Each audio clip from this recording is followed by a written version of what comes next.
Understanding structures and functions. Today, I want to talk about functions, what this word means in methodology jargon, and how we can identify functions through context. I would also like to introduce the connection between function and structure and how these concepts are combined in a communicative approach lesson. The word function is a term we use from the time when the notional functional syllabus was born, and it continues to be used in communicative language teaching today.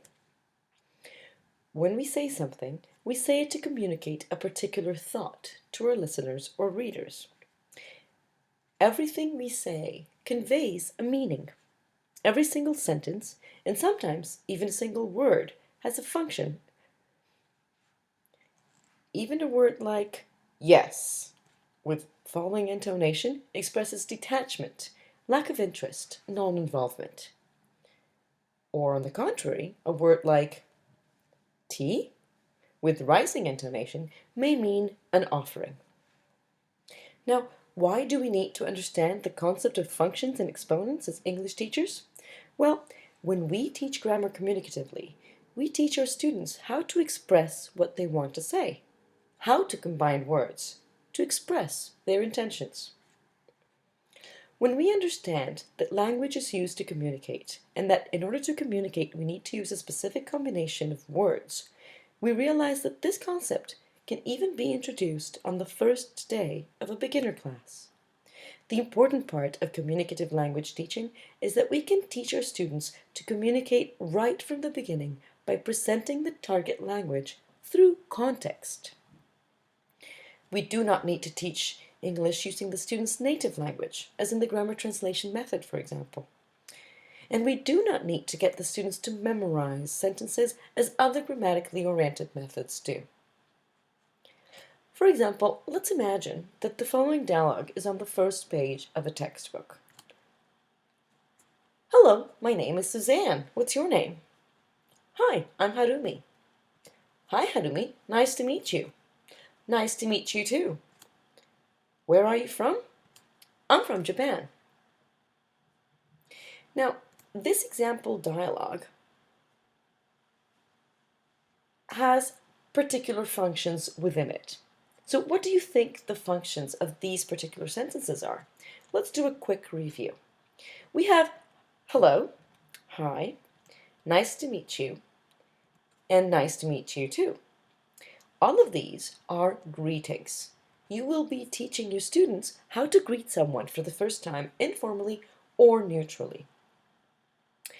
Now, there's also introducing oneself by saying one's name and asking the listener's name, as in, my name is Suzanne, what's your name, and I'm Harumi.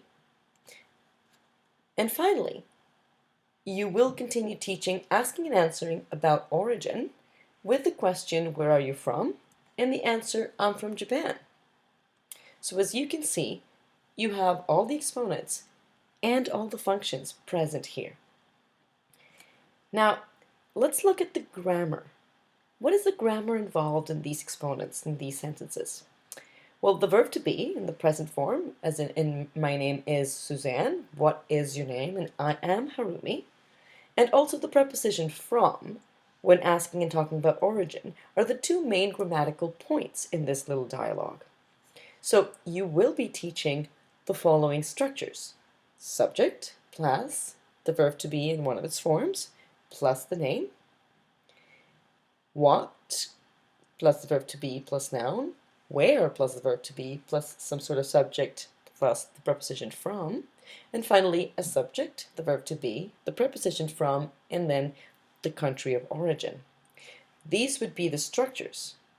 And from the functional point of view, these structures are used to convey these functions: greetings, introductions, asking about origin, and answering about origin.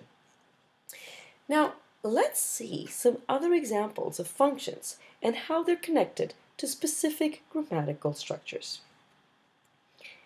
If you ask this type of question, can you drive? You will be asking a question using the modal verb can, which follows a specific pattern. Can you drive? It uses the modal verb can, the pronoun you in this case, and we in our next example, and the main verb in a base form as dictated by the modal. This combination of words is essential to the meaning, the intention you're trying to communicate to your listener. But what is it that you are communicating? What is the function of this question? The function is, in the first case, asking about ability. The ability to drive, if the person knows how to drive. This could be a question asked in the context, for example, of a job interview. Contextualization is one of the main features of communicative language teaching. A sentence said in different contexts can change the function radically. Yet in some cases, the grammatical pattern remains the same. Let's see some other examples. How about, can you drive? I've drunk a couple of beers. The speaker is not asking about the ability the listener has to drive, or if he has a driver's license. He is requesting. He's asking for a favor. How about this other example? Two women are talking about the rules in a foreign country, and one asks to the other woman, who's from Saudi Arabia, can you drive? The context clearly shows that the question refers to permission, if the person is allowed to drive. Sometimes a change of pronoun or adding a word can change the function. Imagine that a group of friends are planning a trip to the forest. They have a map and they have to decide how to get to their destination. One looks at the map and asks, can we drive there? The grammatical pattern is still the same. The modal verb can, the pronoun we in this case, and the verb in base form. But the speaker is surely asking about how possible it is for them to get to their destination by car. All these examples show that the same grammatical pattern or structure in context will communicate different things. Same structure, different function. The modal verb can, as is presented here, refers to different functions, the function of ability, request, permission, or possibility.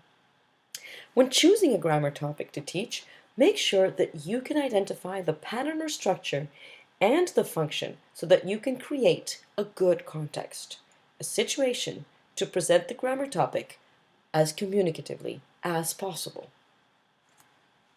As you can see, properly identifying structures and the functions they are communicating is indispensable for communicative teaching. I hope you found this presentation useful and you'll take advantage of this knowledge when planning your lessons from now on.